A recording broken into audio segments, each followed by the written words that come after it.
Hi అండి, welcome back to my channel GSK talks. ఈరోజు అయితే కూల్ డ్రింక్ షాప్ స్టైల్ బాదం మిల్క్ని అయితే ఇంట్లోనే ఎంత ఈజీగా ప్రిపేర్ చేయాలో ఈ వీడియోలో అయితే చూసేయండి. ఫస్ట్ టైం కనుక మన ఛానల్ని చూస్తున్నట్టయితే సబ్స్క్రైబ్ చేసుకోండి. బాదం మిల్క్ తయారు చేసుకోవడానికి మనకు కావాల్సినవి అయితే బాదం పప్పులండి. ఫస్ట్ నానబెట్టుకొని పెట్టుకోవాలి ఒక 2 అవర్స్ పాటు అయితే. ఇంకా కస్టర్డ్ పౌడర్ 1/2 లీటర్ వరకు అయితే మిల్క్ తీసుకోవాలి. 1 కప్పు వరకు అయితే షుగర్ని తీసుకోవాలి. బాదం పప్పులను అయితే వలిచేసుకొని ఇట్లా మిక్సీ జార్లో వేసుకొని పచ్చిపాలు కొంచెం అయితే పోసుకొని మిక్సీ పట్టుకోవాలండి. చాలా మెత్తటి పేస్ట్ లాగా అయితే చేసుకోవాలి. బౌల్లోకి అయితే 2 స్పూన్లు కస్టర్డ్ పౌడర్ని అయితే వేసుకోవాలండి. నేనైతే వీక్ఫీల్డ్ కంపెనీ యూజ్ చేస్తాను, చాలా బాగుంటుంది. 2 స్పూన్లు అయితే కస్టర్డ్ పౌడర్ వేసుకొని కొంచెం అయితే మిల్క్ని యాడ్ చేసుకోవాలి. పచ్చిపాలని వేసుకొని ఉండలు లేకుండా అయితే బాగా కలుపుకోవాలి. కలుపుకున్న తర్వాత పక్కన పెట్టేసుకోవాలి. స్టవ్ వెలిగించుకొని ఒక గిన్నె అయితే పెట్టుకొని దాంట్లో అయితే 1/2 లీటర్ వరకు చిక్కటి పాలను అయితే పోసుకోవాలి. మీకు కనుక నచ్చితే వాటర్ని యాడ్ చేసుకోండి, లేదంటే లేదు. నేనైతే ఇక్కడ 1/2 లీటర్ మిల్క్ అయితే 1/2 గ్లాస్ వరకు అయితే వాటర్ పోస్తున్నాను.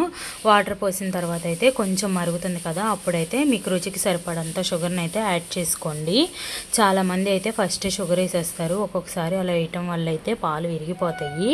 ఎప్పుడైనా కొంచెం మరిగిన తర్వాత షుగర్ వేసుకుంటే అస్సలు అయితే పాలు విరగవు. మేగడ కట్టుకుంటే అయితే ఒకసారి కలుపుకుంటూ ఉండండి.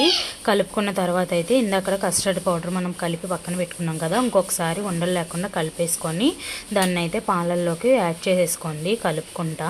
కస్టర్డ్ పౌడర్ని యాడ్ చేసుకున్న తర్వాత అయితే పాలు కొంచెం చిక్కబడతా ఉంటాయండి. ఇప్పుడైతే ఫ్లేవర్ కోసం ఒక 2 ఇలాచీని అయితే యాడ్ చేసుకోండి. ఫ్లేవర్ చాలా బాగుంటుంది.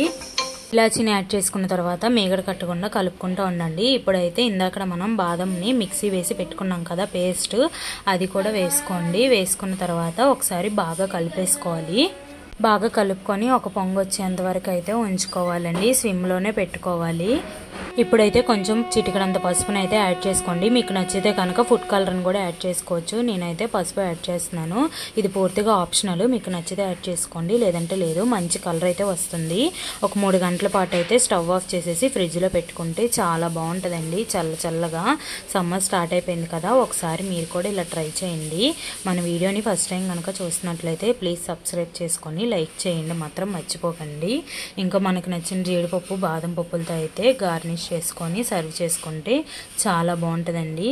ఒకసారి ఇలా అయితే ట్రై చేయండి. ఇంట్లోనే హెల్తీగా అయితే చేసుకోవచ్చు. సేమ్ మనకి కూల్ డ్రింక్ షాప్లో దొరికినట్టే ఉంటుందండి. టేస్ట్ కూడా చాలా బాగుంటుంది. పిల్లలు కూడా చాలా ఇష్టంగా అయితే తాగుతారు.